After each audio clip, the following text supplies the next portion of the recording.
আসসালামু আলাইকুম। আজকে জামায়াতের সর্বোচ্চ বিজয়ের দিন। ৭১ সালের পর ৭১ সালে যেভাবে হেরে গিয়েছিল, যে পরাজয়টা মেনে নিতে পারেনি, ৫৪ বছর বাংলাদেশে চুপ করে থেকে ঘাপটি মেরে ২৪শে জুলাইয়ের ঘটাইতে পারছে এবং বাংলাদেশে মোটামুটি দখলে নিতে পেরেছে।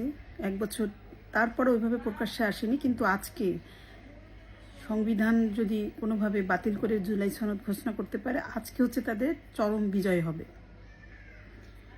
চরম বিজয় হবে কেন আমি এটা বলছি, এবং আজকের পরে দেখবেন যে জামায়াত শিবিরের উল্লাস কি জিনিস।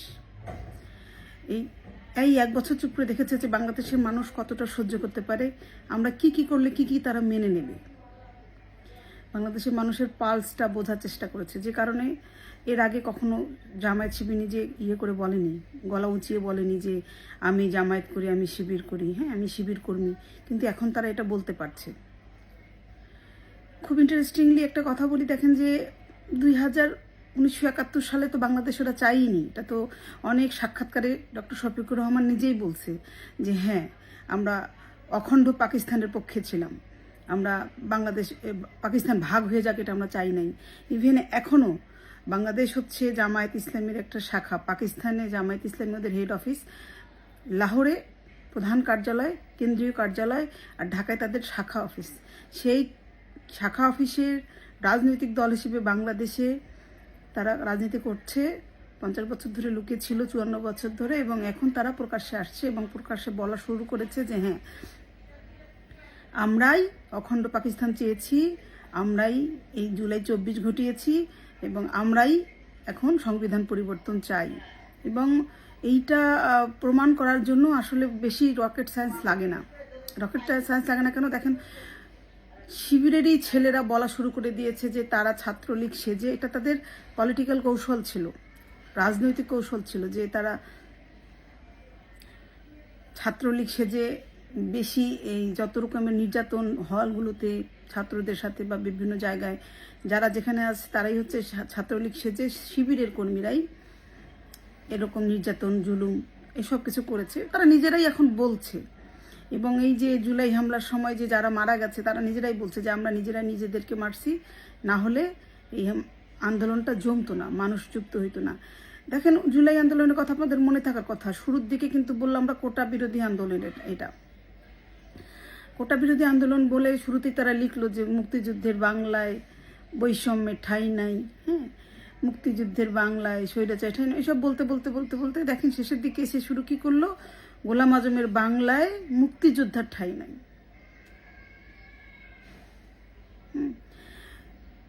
এই মানে এইটা হচ্ছে যে ওদের কি পরিমাণ একটা দীর্ঘদিনের প্ল্যান, ধীরে ধীরে বসে থাকা, গুটি গুটি পায়ে এগিয়ে গিয়ে এখন এসে দেখেন দৌড় দিয়েছে, এমন একটা দৌড় দিল যে দৌড়ে হচ্ছে বাংলাদেশ পিছিয়ে গেল, জামাত এগিয়ে গেল। গোলাম আজম মরে গিয়ে আজকে হাসতেছে হয়তো যে দেখো তোমরা আমাকে, যে বাঙালিদের সাহস নিয়ে, যে বাঙালিদের উপর ভরসা করে আমাকে বিতাড়িত করতে পেরেছিলে, পরাজিত করতে পেরেছিলে, সেই বাংলায় আমার নাতিপুতিরা দাপিয়ে বেড়াচ্ছে। খুব ইন্টারেস্টিংলি এই যে আমাদের নাহিদ, আমাদের সার্জিস, আমাদের হাসনাত, যাদেরকে আমরা বলি না, এরা আসলে আমাদের না, এরা আসলে জামায়াত শিবিরের মতাদর্শে প্রভাবিত এবং তারা সেই আদর্শই লালন করে, তাদের হয়ে কাজ করছে। কিন্তু এইটা হচ্ছে যে আমাদের দেশের জন্য যে কত পরাজয় সেটা তারা বুঝতেছে না। একের পর এক ঘটনার পর ঘটনা ঘটিয়ে গেছে, কিন্তু সবাই আমরা চুপ করে আছি। এটাই হচ্ছে ১ বছর ধরে তারা এটা তখনই হয়তো করতো, কিন্তু তখনই করতে পারে না যে মানুষজন যদি আবার রিভল্ট করে, যদি আবার তাদের বিরুদ্ধে ঘুরে দাঁড়ায়, ওদেরকে যদি সবাই প্রশ্ন করা শুরু করে, সেই জন্য তারাই ১টা বছর সময় নিল। তারা শুরু করলো ৩২ নম্বর ভাঙা দিয়ে, গণভবন লুটপাট করলো, আমরা কেউ কিছু বললাম না, চুপ করে তাকায় তাকায় দেখলাম যে উচ্ছৃঙ্খল ছেলেরা কি করে। কারণ তখনও আমরা নিশ্চিত না যে এটা জামায়াত শিবিরের লোক, এটা শিবিরের সন্ত্রাসী জঙ্গি, আমরা তখনও নিশ্চিত ছিলাম না।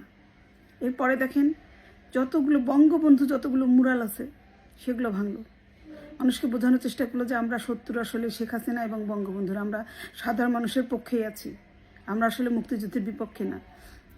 কৌশলগুলো দেখেন একটার পর একটা তারা কীভাবে করেছে। তারপরে হচ্ছে আস্তে আস্তে দেখলো যে না এটা হয়ে গেল, তারপরে ধরতে গেল যে মাজারগুলো,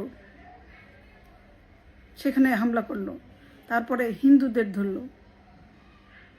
আমরা কিছু বললাম না, চুপ করে দেখলাম যে দেখি এখনো তো মুক্তিযুদ্ধকে কিছু বলে না। এরপরে বীরশ্রেষ্ঠকে ভাঙলো,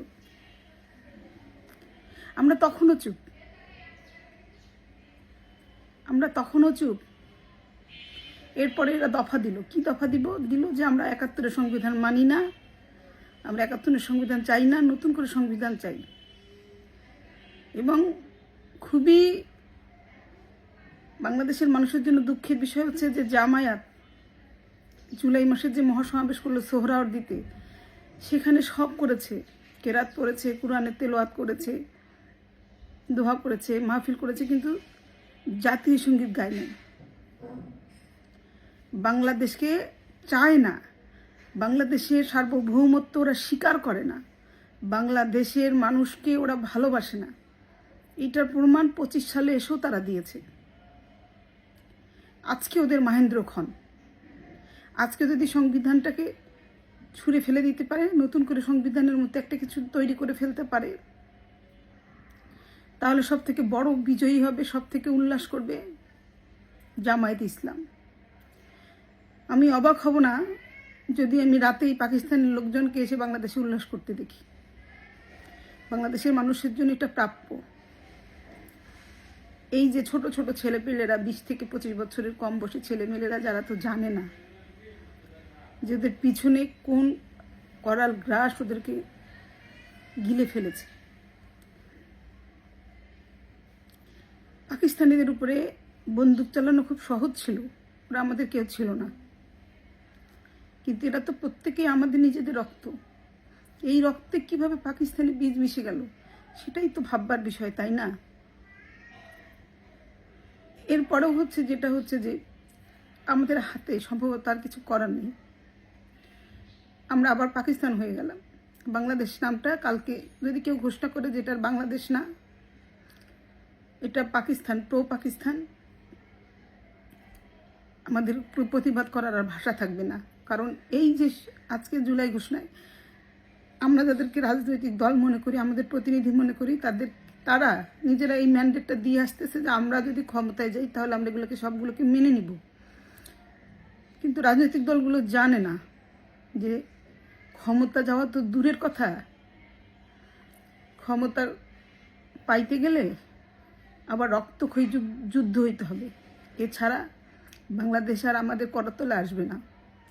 আবার এটি পাকিস্তান হয়ে গেছে, পাকিস্তান হয়ে কিছুক্ষণের মধ্যে হয়তো হয়ে যাবে। তারপরে আমরা সবাই, আপনি আমি, আমরা সবাই পাকিস্তানের বাসিন্দা হয়ে যাব। হয়তো আমাদের পাসপোর্টের কালারও চেঞ্জ হয়ে যাবে, আমাদের নাগরিকত্ব হয়তো চেঞ্জ হবে, কিন্তু বাংলাদেশকে আমরা আর ফেরত পাবো না। আপনাদের সবাইকে, আমি সহ, নতুন পাকিস্তানে স্বাগতম, অভিনন্দন সবাইকে। ভালো থাকবেন।